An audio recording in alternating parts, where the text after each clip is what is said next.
A few weeks ago, I uploaded a video about a 6-month slump that I recently went through regarding not being able to find any video game deals on Facebook Marketplace. And I went on about how it's tough being a reseller lately, and I tried to come up with some reasons on how to prevent a slump like that from ever happening again. Now, that video didn't get many views, and that's fine, but I did get some really good comments. And those comments made me take a step back and take a good look at myself, not just as a reseller, but as a person.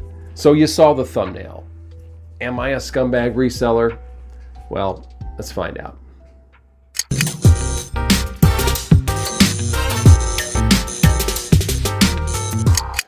So before we get into it, I want to read you 3 comments that I received because they are what inspired this video. They are from 3 different YouTube channels, and all 3 I have tremendous respect for. This first comment is from Sean, aka 8BitGlitch79. Sean writes, "Yeah, all good points. Kind of why I stopped going to flea markets as often, because for one, all the flea markets near me are a drive to get to. Even if I get there early enough, the other resellers at the flea markets will go around before it even opens and grab up all the cheap stuff to then put on their tables." Doug and Mary, aka Co-Ople Of Nerds, writes, "Facebook Marketplace has been rough for me too. I have a couple of flippers in my area and they are fast." This next comment is from Tom and Lacey, aka Do You Nerd. Tom and Lacey write, "I've been saying for years that resellers have ruined the collecting market, and I'm not opting to be a jerk, but just looking at the facts. The more people show off their amazing finds and profits that they're making, the more fanfare it created for things being valuable. And as you note, it bleeds into people thinking any older gaming item is valuable. Plus, the more interest and profit definitely created a lot more competition. We have a local gaming shop that proudly announces they have teams of people who scour our area, yard, garage sales, flea markets, and thrifts. Then they mark prices up online, and it definitely gives us the blues. Again, per your note, why waste the gas, or why put so much effort in the luck that you'll go left when others go right as the doors open? It's tough for sure. We posted a video months ago called Sometimes Yard Sales Suck that shows just how bad it can be out there." So first off, I want to thank all 3 channels for their frankness and their honesty. I didn't take any of those comments as disrespectful, quite the opposite actually. But after reading each comment, I felt this need to apologize. In fact, I think I did on 2 of the comments, actually. But I just kept asking myself, am I the bad guy? Am I the reason for this retro video game problem with these crazy, insane high prices? Am I the DK oldies of resellers? The short answer is no. But let me explain. So I've said this many times. I've been a reseller for a very long time, probably going back to the early 90s, back when eBay was just getting started. So when DVDs first came out, I was an early adopter, and I started selling my VHS tapes. My VHS collection was going up on eBay. The point I'm trying to make is that I've been doing this for a long time, and I really love the action. There's something about it. It's not just about making extra money. There's like a certain high that I get from making a sale, and I know other people feel that as well. There's just something about taking something that you don't want anymore and giving it another home and making a little money in the process. But what goes along with that is I always regarded myself as someone who cared about each sale that they made. And I've also said this before, that a good deal for me is one that's good for both parties. You know, I don't want to screw anybody over. And I feel like that I've never really done that. And if I did, I never meant to. There's a lot of people out there that really don't care. They sell stuff that they know is either broken or it's counterfeit or whatever. And I've been the victim of that quite a few times. So I know what a scumbag seller is, and I am not that. I'm the type of person too that if I felt like I gave somebody a bad deal, I'm gonna lose sleep over it. You know, so I don't do that. You know, this affects me. When I leave meeting someone, or someone leaving my house, or someone at a convention, I want to be sure that they are happy with what they bought. And I can show you my seller ratings for Facebook Marketplace, for Mercari, and for eBay. and they are stellar. And they've always been stellar. So I wouldn't have 5-star ratings for 3 different sites if I was a scumbag. Just wouldn't. I also have sold, God, at least over 30 Switches in the past couple of years, Nintendo Switches. And each time I'm buying on the low end, but again, they set the price. And a lot of times you have to understand that these Switches could have broken Joy-Cons. They could have something that's cracked, like missing the kickstand. There's all kinds of issues, buttons that are stuck, all kinds of shit that people just don't realize. So they're discounting that because they don't want to deal with it. I am now taking on that responsibility. And there's been many times where people told me their Switch was fine and it wasn't fine. And then I have to deal with it. I have to buy parts. I have to then put labor into that Switch. And then I turn around and sell it, but I'm not asking even close to retail. If it's a V2 Switch that sells for 300 plus tax, I'm usually throwing in a case, the Switch, maybe even a game, as many accessories as I can, and I might only ask, say, $220 or something even lower than that.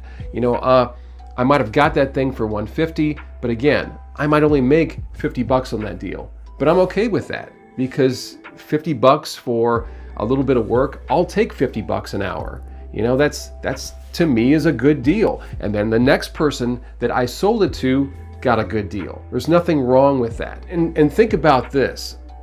There's always going to be resellers. That's just a fact. You could call car dealerships, used car dealerships, resellers. You know, they take a car in, they put a little work into it, they clean it up, and then they up the price. It's just how you pay the bills. For me, I'm not necessarily paying the bills, but I'm using that money to fund other things. And when it comes to video games and price charting, again, I always try to be below price charting. And really, price charting is not the Bible. It's just a guide. And I just try to look at it as always going a little bit under that, you know, because nobody wants to pay retail. Everybody wants a good deal. So if I'm $10 under and you really want that, then jump on it. And if not, nobody's forcing you to buy that item from me. But again, I just want people to understand where a reseller is coming from. It's not always just taking something and flipping it. You know, there's a lot more involved. There's drive time. There's just dealing with another person that could be sketchy in a bad neighborhood. You know, I could be putting my life on the line to get this deal for somebody else. So just think about that the next time you're buying something from a reseller. So put that in your pipe and smoke it. Now I wanted to point to another channel that is big into reselling, and some people might not even know that they do that. If you're familiar with their channel, you obviously know this. But they are a good bunch of guys, and it's Gaming Off the Grid. Now I've sold next to them twice, been in the trenches, and these are two of the nicest guys that you will ever meet. And they also have one of the best channels that you're ever going to come across. So if you haven't checked out their channel, check out Gaming Off the Grid. And in no way are these guys scumbags. I have seen them give friends and strangers things that were of significant value just because it put a smile on that person's face. And that's the honest truth. And these guys have more of an end game with their money. And I'm not going to get into that because that's their business. But when they resell something, they have spreadsheets. They know where every penny is going. They are 1,000 times more organized than I am, and they got their shit together. They really know how to play this game way better than me. Now, if you were to ask me what my definition of a scumbag reseller is, I think it would be someone that gets something on the low, something really, really cheap, and then they want even more for it, more than even what the market is asking. And then when you try to get a little money off just to come down to where things should be, they won't budge and they get an attitude. Those are the type of people, and I've seen them at conventions. I've seen these people that just think their shit is worth more than anybody else's. And you're probably gonna pack yours up and think, man, what if my prices were a little high?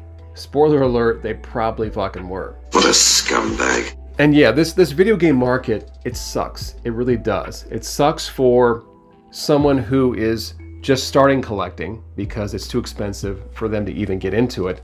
It sucks for people that are already collectors because they can't really add a lot of things to their collection because probably a lot of stuff that they need is stuff that's on the pricier side.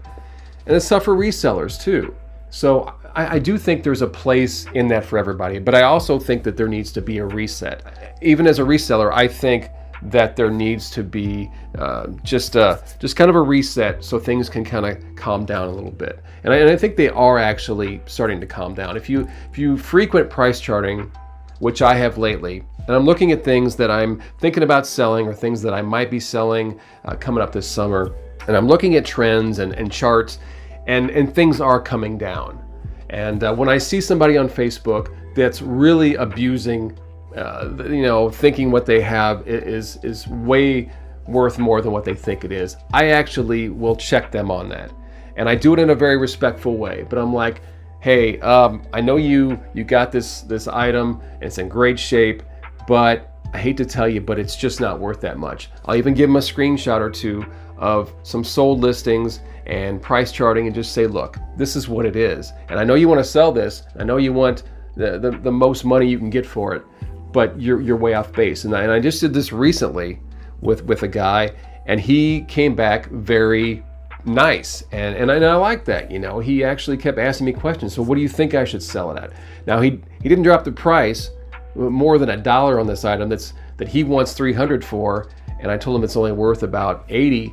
He came down to $299, which I thought was kind of funny, but whatever. It's his shit. He can do what he wants, and if he wants to sit on it for a year, that's up to him. All right, guys, I want to thank you for watching this video, and I also want to thank those 4 channels that I mentioned. I will leave links in the description. Go check them out. They're all awesome.